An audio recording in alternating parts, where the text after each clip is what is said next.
9 degrees here at Regional Radio. Time for the Ozarks Racing Roundup Show, being brought to you by Dickey's Barbecue, by Willard Asphalt, and by Pepsi Mountain Dew. Kevin Stubblefield. We're in studio this morning here at Regional Radio KGL. Dylan Bates, Shane Eidson, and Brian Brown.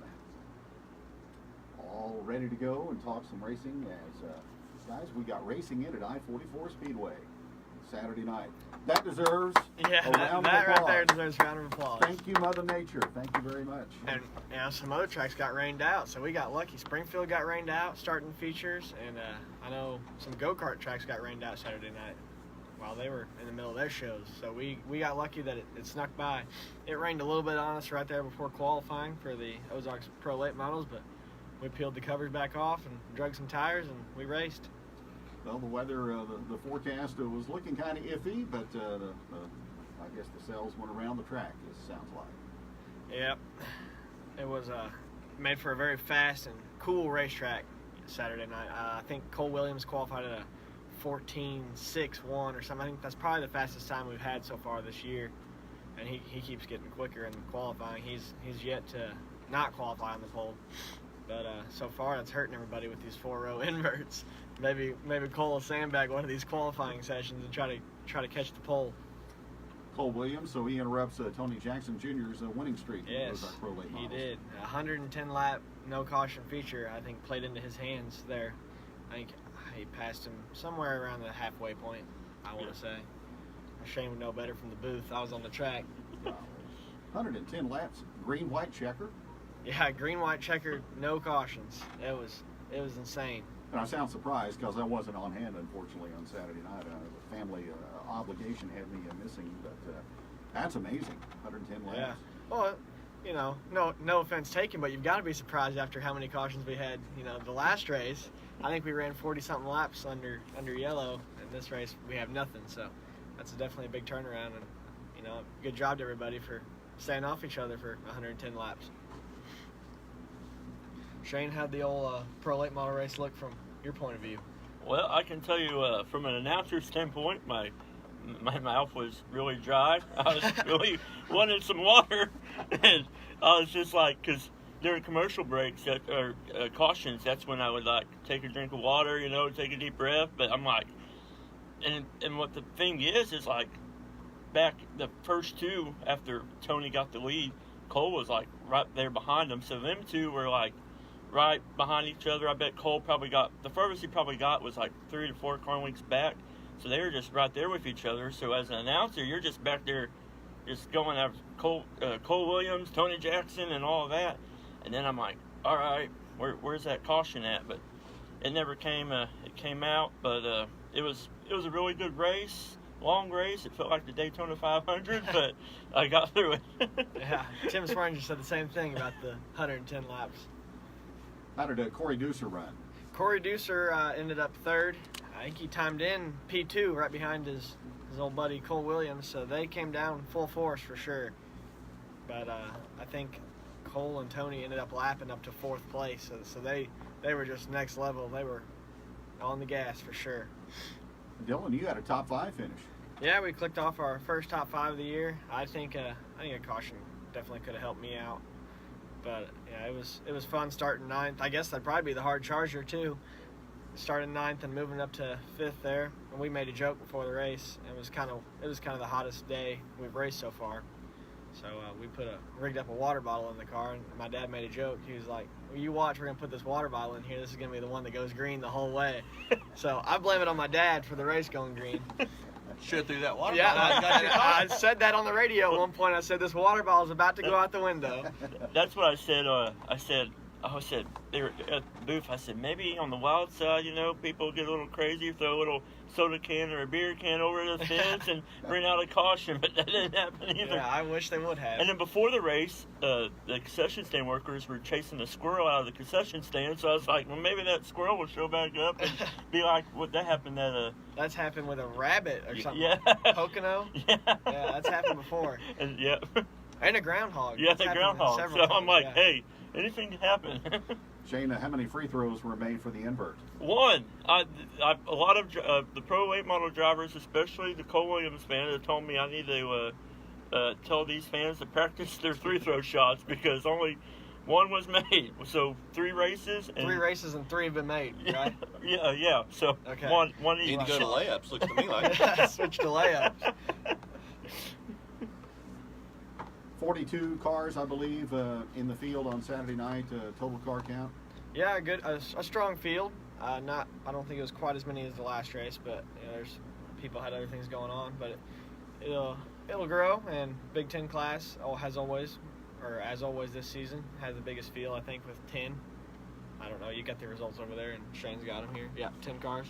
Yeah. Good night for Justin Blake, wasn't it? Yeah, Pro Late Models had the most. My bad. And Big Ten was second. But yeah, Justin Blake picked up the win in the Big Ten Late Models, his first of the season, and that inherited him the points lead. So I'm sure he's sitting pretty happy up there. I think he's got lucky with being consistent so far. He's the only one that hasn't won, so he hasn't had to go to the back yet. That's what I was thinking. So Jimmy, he started at the back, and he had to work over traffic, but he got up there and battled with Kenny. I know Shane got to watch that race. Yeah. I was in staging, so I'll let you talk a little bit about that. Yeah, that was that and the modified race was one of the exciting races of the night.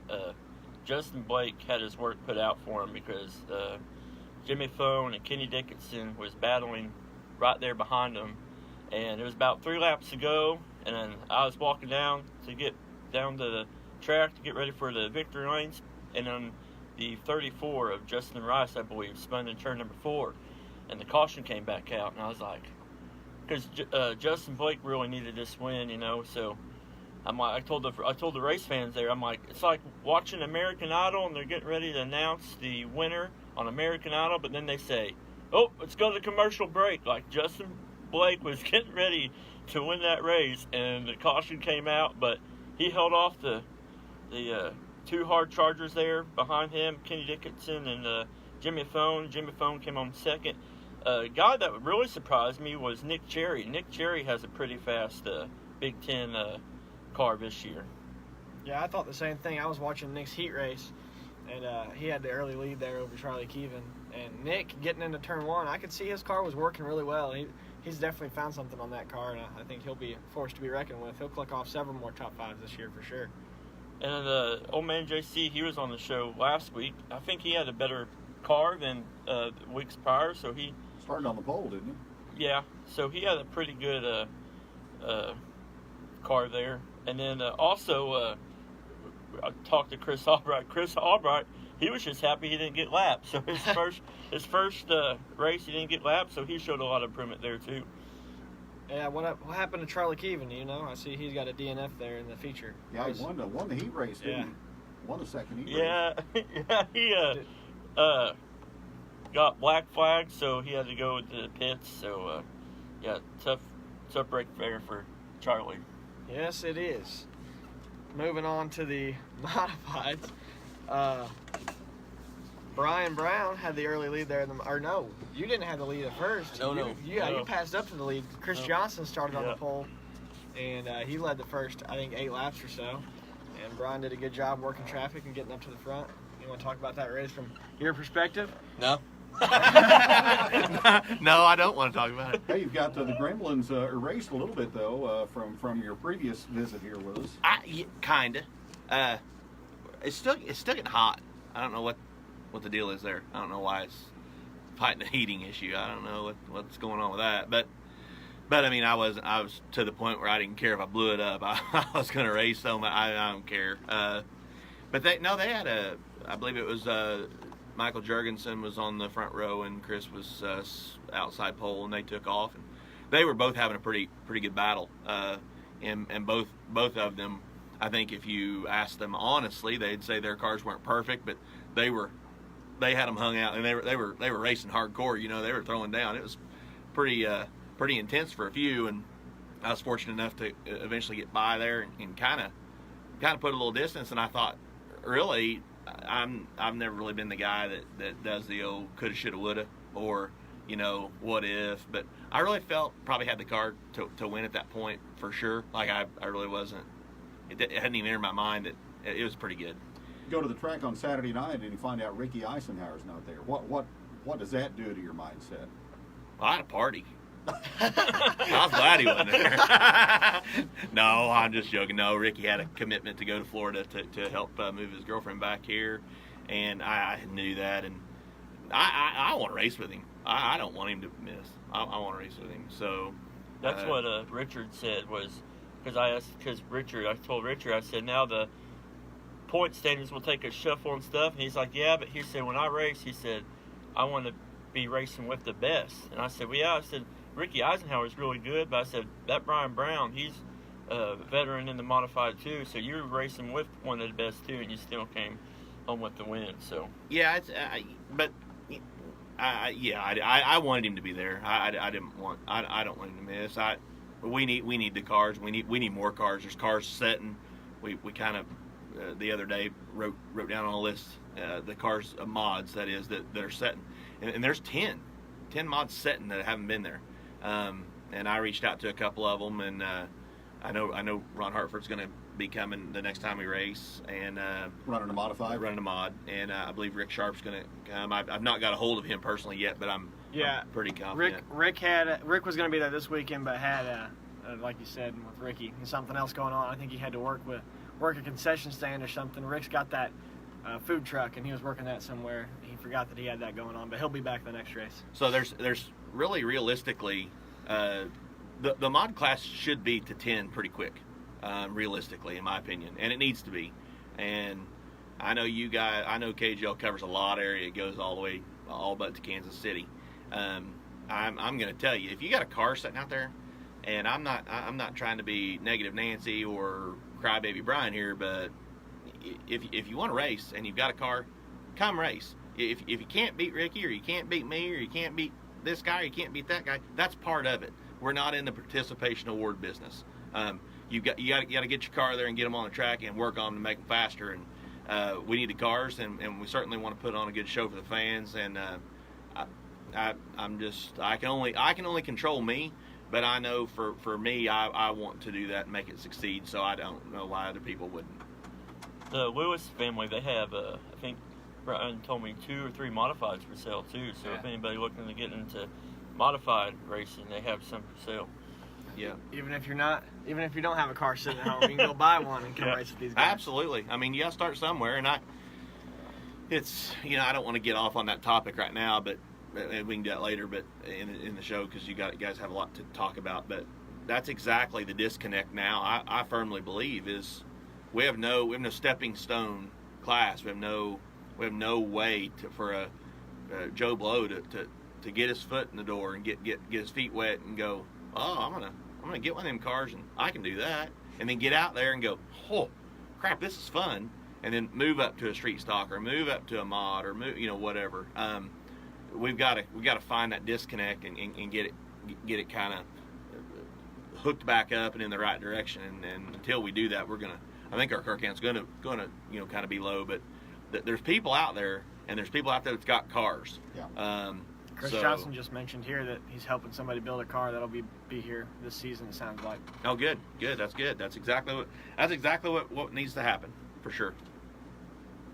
And that's the thing to also, and I know Brian will do it firsthand, is if there's anybody out there that has a car that needs help building or working on it, I'm sure Brian would love to go over there and give him some advice and give him some helping hands. And I'm putting Brian out there, but Brian's that type of guy that he's going to do whatever it takes to get the cars out there.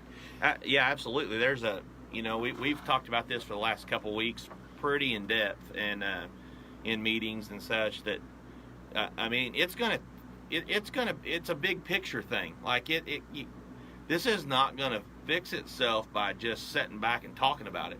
I mean, people have to get up off their butt and do some work. And I think I hate to go into a society cliche conversation here, but I think we've just got soft on the whole, well, I'll go to the lake this weekend, and, well, we're going to Branson that weekend, and we're going here that weekend. Oh, it's going to be hot then, and we want to be in the air conditioning. And them days... 40% chance of rain. Yeah, 40% chance of rain 3 weeks from now. I mean, I just... speaking of that, did you see the Kenny Wallace Facebook deal he put out on the weathermen, how the power now they have to affect the racetracks? I saw it. No, I didn't. It was a great. It's a great view.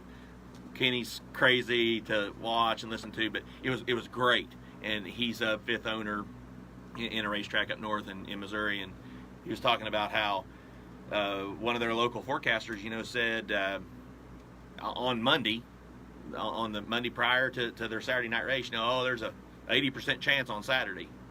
Well, that's fine, but now then every viewer heard that and went, well, we'll not plan on that for Saturday. That's their first impression that they get for the week. Yes, yes. And then people, their plans are solidified after that. Absolutely, and people hear that and they just instantly go, because they're looking for the weekend. They're not looking for Thursday. They don't care on Thursday what it does because they're working.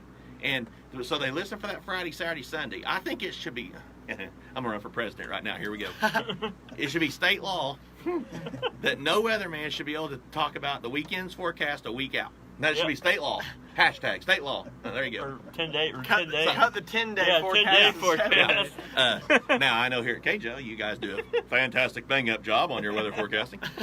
But no, I do, and he was being very, very joking about, but on the same token also, I mean, he's got a very valid point, and we looked to that, and I was talking to Tony Jackson the other day about it, and he had talked to Bill Fry, and Bill Fry told him, 25 years ago we never even looked at the weather. We loaded up and we went to the racetrack, and that's what we did. Even when I was younger, I mean, we didn't worry about that. It wasn't didn't have it on our phones, didn't have weather apps, and it's just changed. It's all changed. I think us younger racers are still kind of the same way though, because everybody's looking at radar and stuff when we were racing. I was like, let's quit looking at radar and let's just go race. I was sitting there, I was like, I'm done looking at the weather. I'm not worried about it.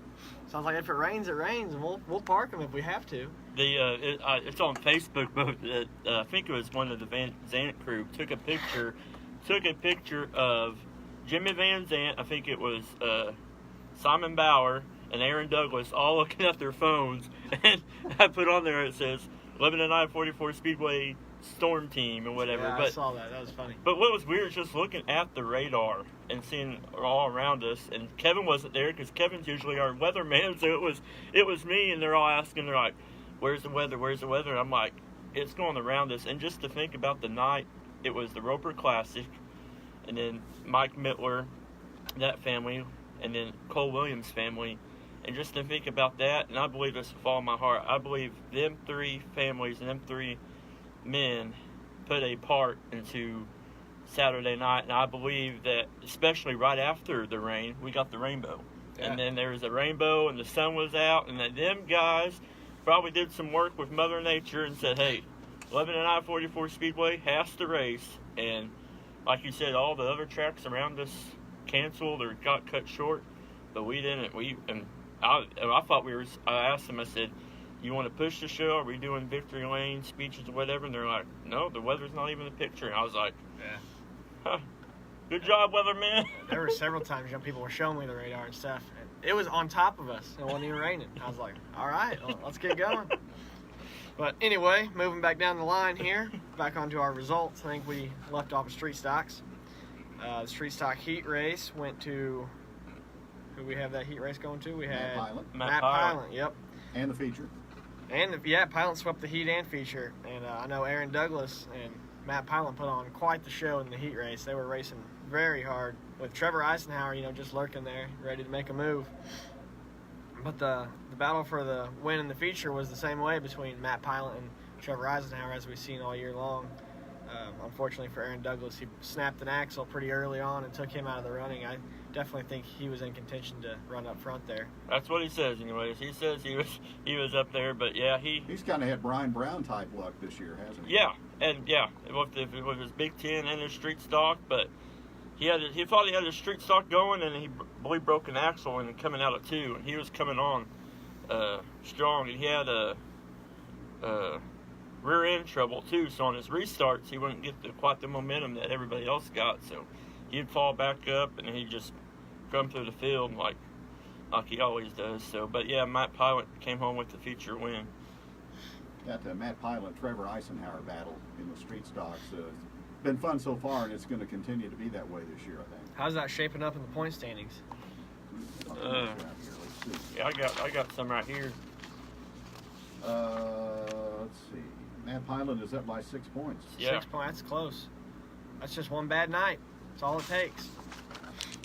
moving down to the Hornets, that's actually the best points battle we've got going on right now, and it's between two brothers. I was looking at that this morning. And in the heat race Saturday night, Mason Mundy picked up the heat win and showed that he was going to play a factor in that night's feature event. And he had 4 cars you could throw a blanket over the whole time on that 5th mile. And I still see people not wanting those cars on the 5th mile intertrack, but I don't see how you can't after watching a race like that. I mean, that's where those cars need to be. Those cars you're flat-footing on the 3/8 mile. They don't need to be out there. That's dangerous for one, and it doesn't make for good racing. Put those cars down there on the intertrack, door banging like that, where they belong, and it's perfect. And you had Ricky Barker, Mason Mundy, Jeffrey Albright Jr., and Chris Albright. You can throw a blanket over them the entire time. Ricky Barker making his first start in that car. He was making some moves up towards the front. Once he got into 4th, he passed Mason Mundy once, right? And then Mason crossed him back over. And then the 86, Jeff Albright Jr., I remember looking down, looking at my notes and stuff, and I looked up, and Jeff Albright Jr. was in the lead, and that's like how you said, like on that big track, a quick lead, like change like that can't really happen. But on that small track, you make one little mistake, and they'll take advantage of it, and they'll be right there. Yeah, and that kind of allowed Jeffrey to get away with that lead too. How hard Chris was battling for second with Mason and Ricky. They were all battling so hard for second, which allowed Jeffrey to kind of pull out the lead. So maybe had they have single filed up, one of them could have made the slingshot move up to the lead. I don't know, but that's going to make for such an awesome points battle, sending Jeffrey to the back next week, and it's just going to keep getting better for sure. Right now, does Chris have the lead or over Jeffrey, or is it? Yeah, I believe Chris so. has the lead by 1 point. By 1 point over his brother, and then 8 points back is Mason Mundy. So, that's still almost a 3-dog fight for the points lead. And I think that's because of his heat race, Chris was telling me on, because he got a better. So he had a better heat race? Yeah. So heat race matters too. So. And I like that the heat races pay points. It really motivates the drivers to work harder, because used to, some guys way back in the day, they'd sandbag their heat race to get a better starting spot. No. and now you can't do that if you're points racing, So especially if you know the inversion, like when they do that at Midway. At Midway, there's no points in the heat races, but if they know, and we have to make sure that inversion is like posted at a good time. But if they know that inversion, it's like telling somebody, hey, here's $100 if you finish 5th. Like, there's people battling back there, and everybody's wondering why they're battling in the heat race back for 3rd or 4th, because they already know the inversion. And I-44 Speedway has kind of done the same thing this year. And you can read that, Brian. And the heat race, you're playing the invert game, even at Lebanon now, because they've switched to the invert. We draw poker chips, I believe, in the drivers' meeting. So, if you win your heat race, and they hope that they drew a 0, so you can start on the pole. But you never know what that invert is, and that's what I like about that. How they're keeping that invert a secret. Last year it was I don't remember exactly how they were doing it, and I don't necessarily like how they were doing it last year, but I'm a fan of how they're doing it this year, and it's working out really well and making some great battles. The Ozarks Racing Roundup Show coming your way from Regional Radio. It is 11:29. Back with more in just a moment on 103.7. Denver from Dickie's Barbecue. While you're watching the race, we want you to think about lip smacking, finger licking, rib tickling, knee slapping, foot stomping, great tasting, hit smoked barbecue.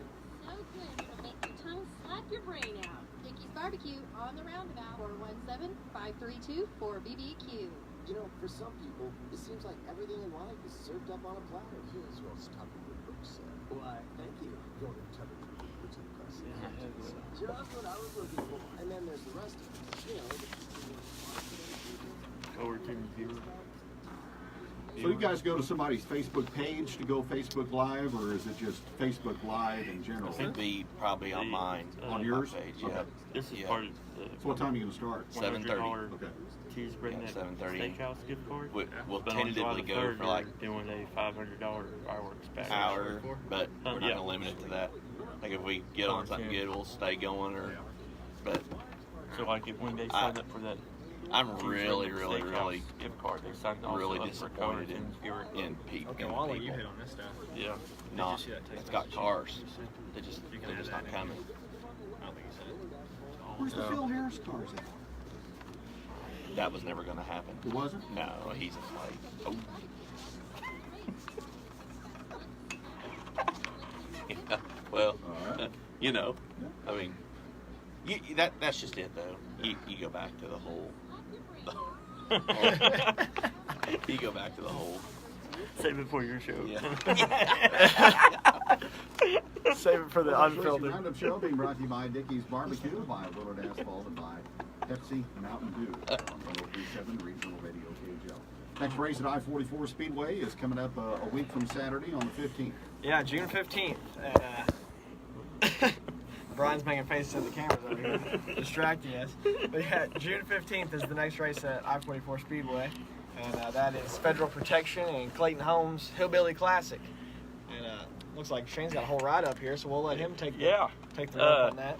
Kids Power Wheel races, it got rescheduled since Mother Nature took over. So the kids Power Wheel races, I know a few kids that are getting their Power Wheels all souped up and painted up and the batteries all charged up. And then low boats, Metal Tech employees see your human resource personnel for discounted tickets. And then by popular demand, I don't know exactly when, but by popular demand, the fan deck will reopen. So with beer sales and additional products in July. Beer is in all capital letters. Yes. You have to put some more emphasis Gonna on be that. gonna be one mod down that night.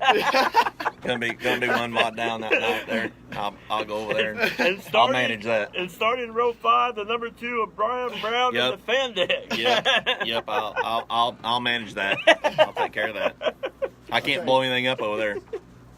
Beverage preferences aside, that's a great place to watch the race from right there. Yeah. It is. Yeah, it is. I got to go over there. I had some friends come. It was a couple years ago now for the Phillips Memorial Race, and so I went over there and visited with them before the races. Just want to be clear on that. And I had never been over there, and yeah, it is. It's it's just raised up just enough. It gives you a little bit different perspective, and you can see the cars really pounding it off into one there, and it is cool, and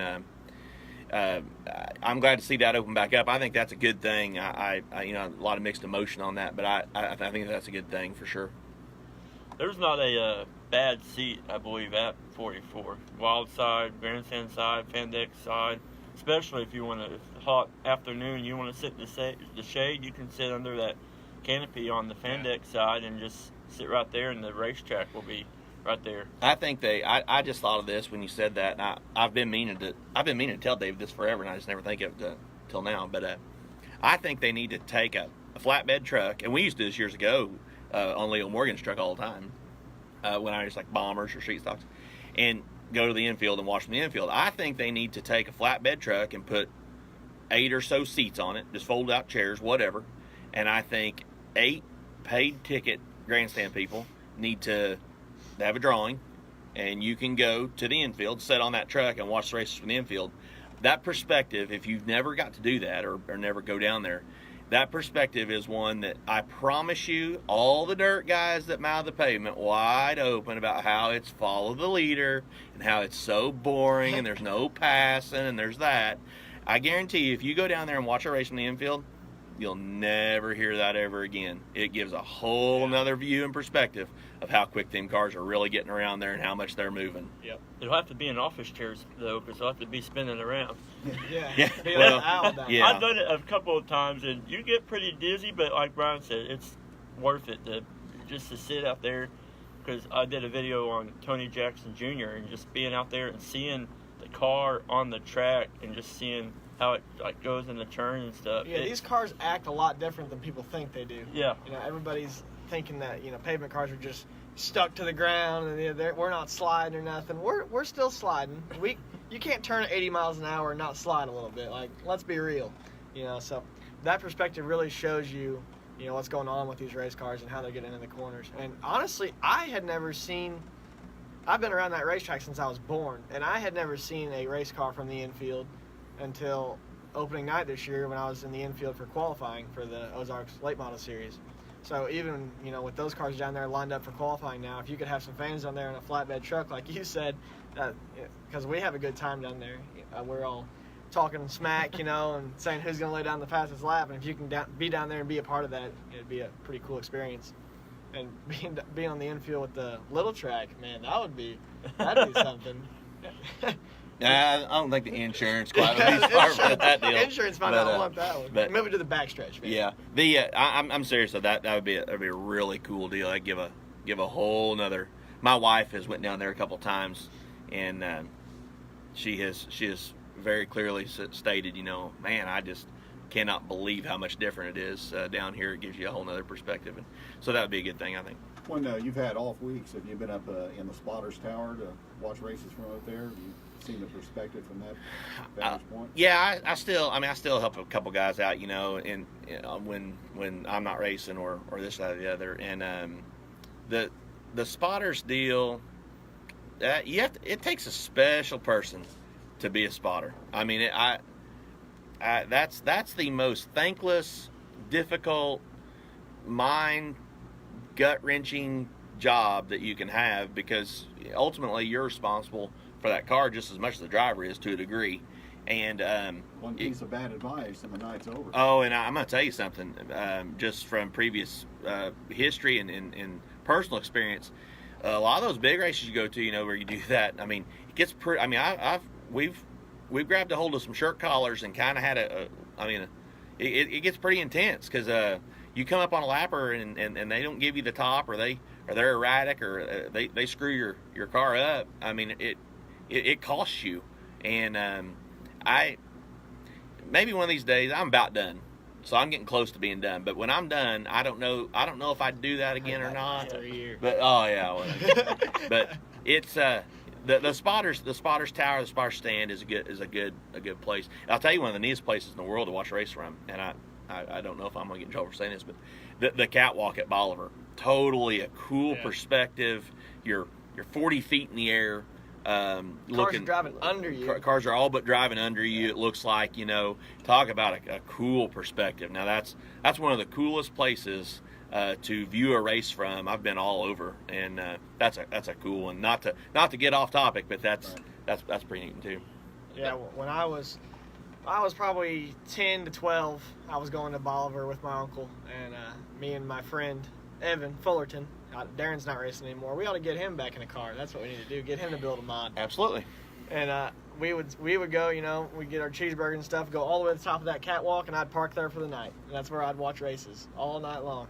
It's a very cool experience. When I did a few announcing deals there, I don't think nobody had ever been on it when they opened it back up. And I'm like, has anybody been on there? And they're like, no. And I'm like, oh, I'm going to go on there, because I've never been up there before. And they're like, oh, just be careful. We don't know how sturdy it is and stuff. You might fall through. But I said, hey, I don't care. But like you said, you're just a perspective, and just to get different views of the racetrack. It's awesome. And I think that's what Lebanon 44 Speedway has. Like the wild side, the grandstand side.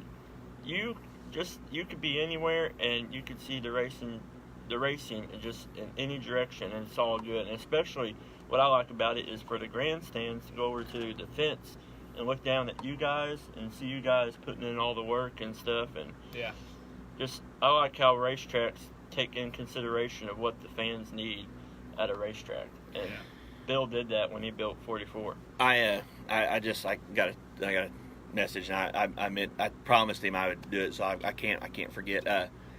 I'm not for sure of the date, but Federal Protection is going to be putting out a June 15th. June 15th. Yeah. Is It's next race. There you go. Going to be putting out a giveaway. They're going to give away a $2,000 alarm security system to a fan, and then to a late model driver, and then to a Big Ten late model driver. And I don't know if it's the winner or if it's random draw for the drivers. I don't know exactly how that works for sure. 3 separate security systems? 3 separate security systems, and I'm going to push for a 4th for the mods, because I think the mods should get one too. I'm just saying. Hashtag make mods great again. but they're gonna give that away. So thanks to Jeff Albright with Federal Protection, security systems for doing that. Then they've got the big wheel races. I've got a neighbor that's going to bring their little girl to that. So I'm going to be 100% sure that number 2 big wheel wins. I don't care if I have to cheat it up or soak the tires you or aren't what. going to be the only one. I don't care. That girl's going to win the power races. I'm telling you. So, but just wanted to. I promised I'd get that out there as well. And then one other thing, Tony Jackson just opened up a new parts shop in Lebanon on Elm, right by the Valley Car Wash. So he's loaded up with anything, race supplies, pop rivets, plastic metal, anything you need. He's just kind of getting that going. I've been helping him with that and wanted to give him a shout because we need that. We need, you can't get race pop rivets at Lowe's. I mean, nothing against Lowe's, but you can't get them there. Can't get the cool colored Can't ones. get the colored ones there. And so it's great that guys are still putting back into the racing community and keeping it going. And kind of goes back to what I said earlier, that it takes a village. One guy can't make this deal float. I mean, it's got to have a group, and that's the one thing that I can't stress enough. And which we're going to do the Facebook Live deal tonight and talk about that. And it's probably going to be worth the watch because it's probably not going to be as politically correct as I'm being right now. But it needs everyone. It needs to get back to that. I don't know that it will get back to that. Brian, I don't know if it'll ever get back to the late 80s, early 90s when you had over 100 cars. I think if you can get to 60, just from my vantage point, with all classes, you can get 60 cars at I-44 Speedway consistently on a Saturday night, then you're cooking. I couldn't agree more, and I think you get to basic. This is loaded, so bear with me, but I think you get more to basic type grassroots stock car racing. I'm sick and tired of hearing people talk about how there's no cars out there. Yeah, there are. You can drive any country road in Laclede County and in Pulaski County and Greene County, in any county, and see old cars sitting in fields. I promise you that people would give them to you or take them $100 to get rid of them. There are cars out there. We can't use that excuse anymore. We got to get off the internet and off the couch and being armchair quarterbacks and being internet warriors. You got to get out there and build a car and get your hands dirty. If you can't weld, find a buddy that can. Buy him a case of beer and some pizza. I promise you, somebody will get you an old cage welded in a car. That's what it's going to take. And I didn't want to come on your guys' show to take away from it because I think it's great. I think racing needs this. I think this is a great platform for it. You guys offer a great platform. Always have. Always have. I just think people need to get up and get out and get to work and get back to racing. And I agree with you 100%. If you have 15 street stocks, and I'm going to throw names out, class names, street stocks, mods.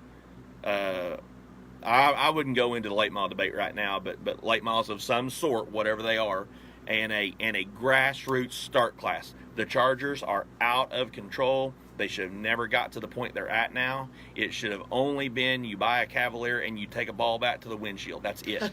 There's no need even for the little track to have a 4-point cage. In my opinion, you're not going fast enough. So you cut that cost of $500-$600 out. You get them to go and slow again, which they should be. They're not a race car. They weren't designed to be a race car. It is a entry level. Get your feet wet. Get your grassroots guys hooked. They're sitting up there in the stands, and they see it, and they go, well, I know that guy, and he can't drive out of all these parking lots without hitting something. I can beat him. Well, I'm going to go get me a car.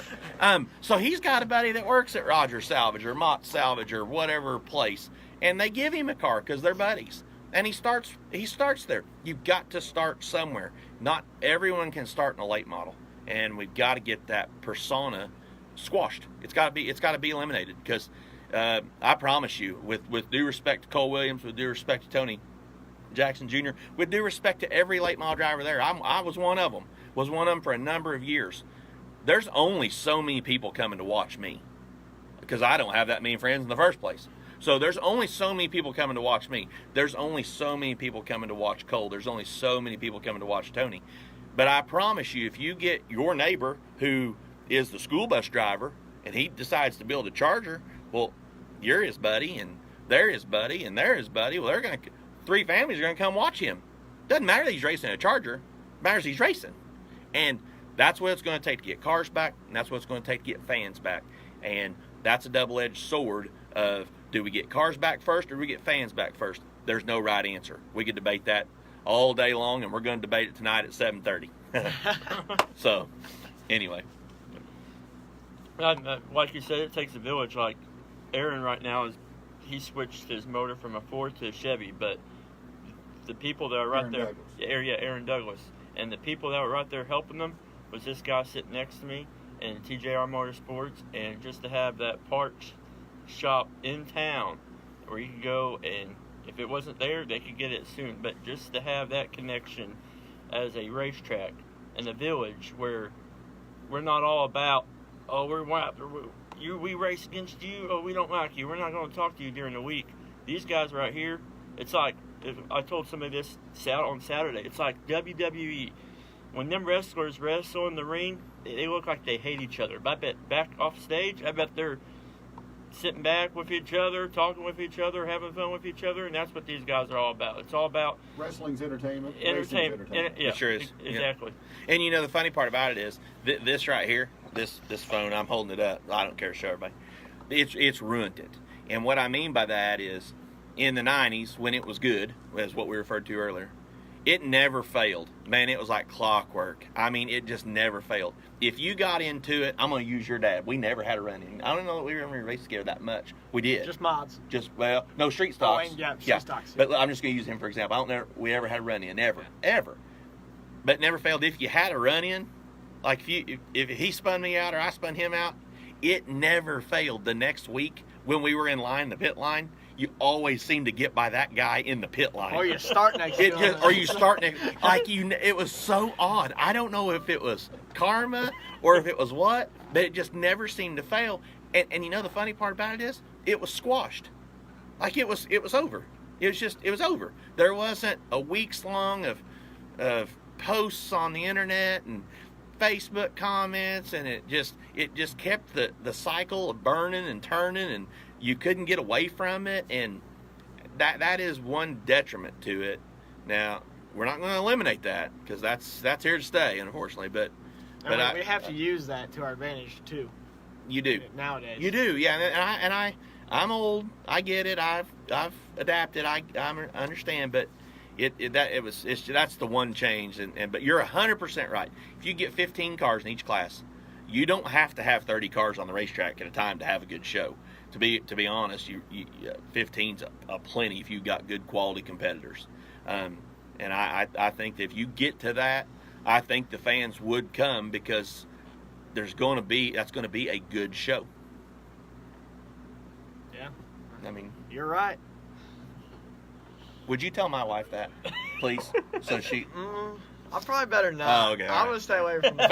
Fair enough. I noticed Kevin didn't even comment. He just sat over there all quiet and stoic. And I've started enough here.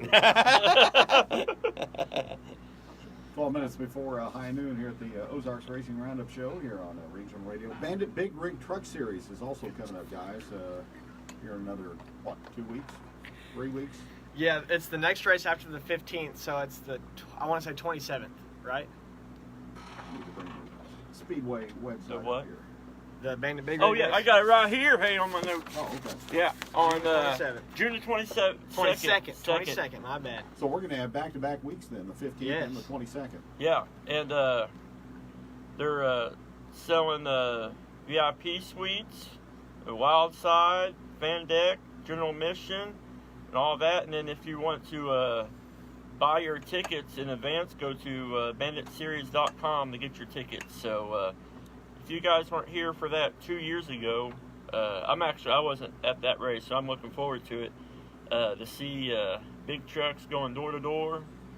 And especially, just like the other day, I was on 44 and I'm driving next to a semi truck, and I'm just thinking, I'm looking up and I'm thinking, these guys on the high banks of 44 Speedway, and there's not just 4 or 3 of them. There's 25. Yeah. Yeah, there's a whole bunch of them. And that race is completely put on by the Bandit Big Rig Series. Yeah. They'll bring in their own crew and everything, and every other class will be off that night, so you'll be coming just to watch the big rigs, and I promise you it will be packed, because that first night that we had them at I-44, it was packed. That's one of the most, I think, I'd wager one of the most memorable events in the 35-year history of the Speedway so far. Yeah, and Just one time. I was very skeptical about it. I wasn't racing at the time, and so I was still going to watch, and my uncle, he wasn't racing that night, so I decided I'd go up and sit in the grandstands. And I remember sitting up there, I was like, this is not going to be fun, and then they come out there, and I get out my stopwatch just to see what they're like, and they were running like 16 seconds, and I was like, man, this is fast. Like, these guys are putting on a show, and it's awesome, they're rolling coal, and the whole track's black afterwards. And, go down afterwards, meet the drivers. These guys are traveling all over the country. It's very cool to see. That's something else he just touched on that I noticed. I noticed it Saturday night for sure, and I've noticed it recently this year, even last year. Come down and talk to the drivers. People don't come down anymore. Yeah. The pits are empty. After it's over, the people aren't coming down. Very few are coming down to meet us. I promise you, you don't have to come talk to me if you don't want to. You don't have to buy a pit pass. No, come on down. Most totally drivers, free. most drivers have driver cards, hero cards to give out. They'll sign them, give them to your kids. A lot of guys, if they're nice like I am, I'll let them sit in my car. I love for the kids to come down. That interaction is great, and I've really noticed a downturn in that. People just aren't bringing their kids down, and I don't know if it's because it's too late or the weather or I don't know, but I encourage the fans that come, bring your kids down. Let them. All these drivers love to talk to the kids. I've yet to meet a driver that won't. So I encourage that very much. Yeah. What I noticed Saturday too is drivers were coming during the races. Were coming from the pits to the grandstands to talk to the fans. And what the fans don't realize is, like at Midway or at Dallas County or at Lucas Oil, when they have a autograph session, that track is packed. But Lebanon I-44 Speedway has an autograph session every night after the races. So you got to take advantage of that. And you never know what you're going to see down there. You might see old Brian Brown here getting in a fight with Dylan Bates. Whoa! I hope not. Whoa! Yeah! We're gonna... Yeah! Hashtag UFC 2019. I would rather not. Stay away from that. But I think Richard Lewis sells T-shirts. He was passing out PFI gift cards in the pits the other night. So yeah, there's plenty of stuff going on in the pits, guys. And so come on down and For sure. Yeah, come on down and say hi. And Tony Jackson has a nice hauler. I'm sure he'd love to give those kids a tour. Oh yeah. What are you going to do to get by Richard Lewis next race? Throw away that yellow flag. That'd be a good one. They did during the late model. I've got Get back in the late model. I've got a car that'll get done. That's really the first race. That's the first 20 lap run I've made. So that's the first race we've run. That's the first adjustments we have made on it all year because we've fought something breaking. I got a good piece. I'm ready. I'm ready to go back. I'm ready to go back tomorrow. I'm ready. I felt the for whatever reason, I think the caution we had there, in not making excuses, mine was a little bit tight anyway, and I got the tires a little bit hot, and they just really didn't ever recover.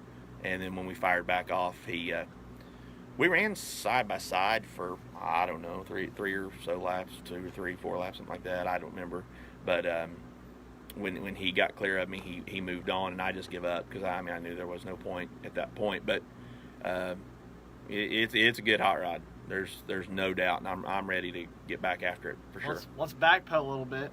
I just heard Brian Brown say that he's excited and ready to come back to the racetrack. I know. I have not heard him say that I know. in 2 weeks. I know. But earlier he said he don't have a few more years left. So yeah, we don't Yeah. know. He But can't make up his while, mind. while you're racing, I believe I did see that monkey leave your trailer and go into somebody else's trailer. So it's good. It's good to see you got that monkey. I On don't your like back. monkeys.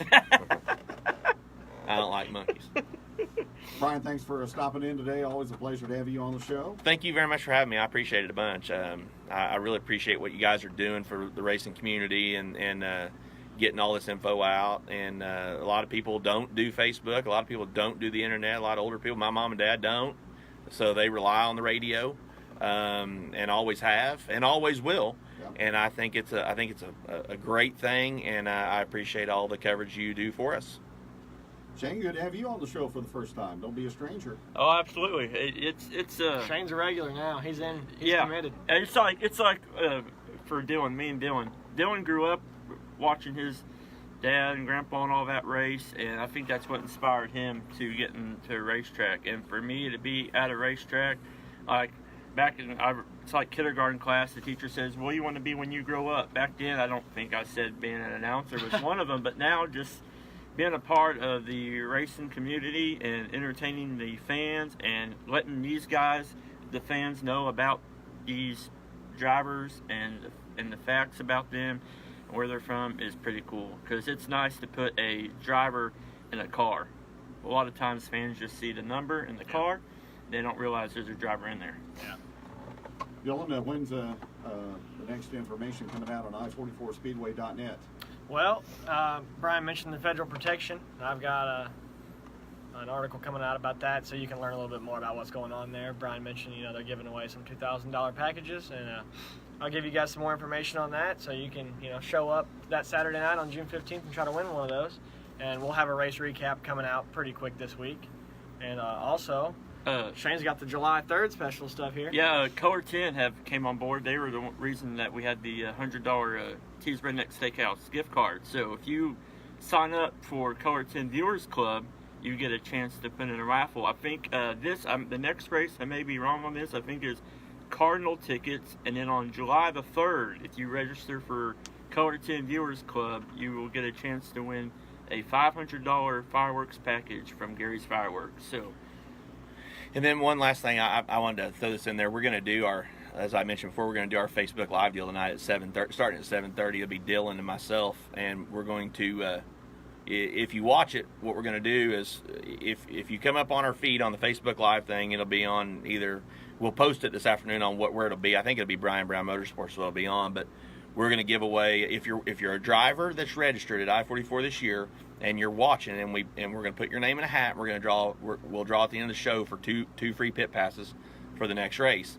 I've got a couple sponsors that are going to come on board and help with that, and then I've got some guys that are going to help with some free ticket giveaways as well. We're just kind of getting our feet wet on this to see how it goes, to get feedback from drivers and fans, and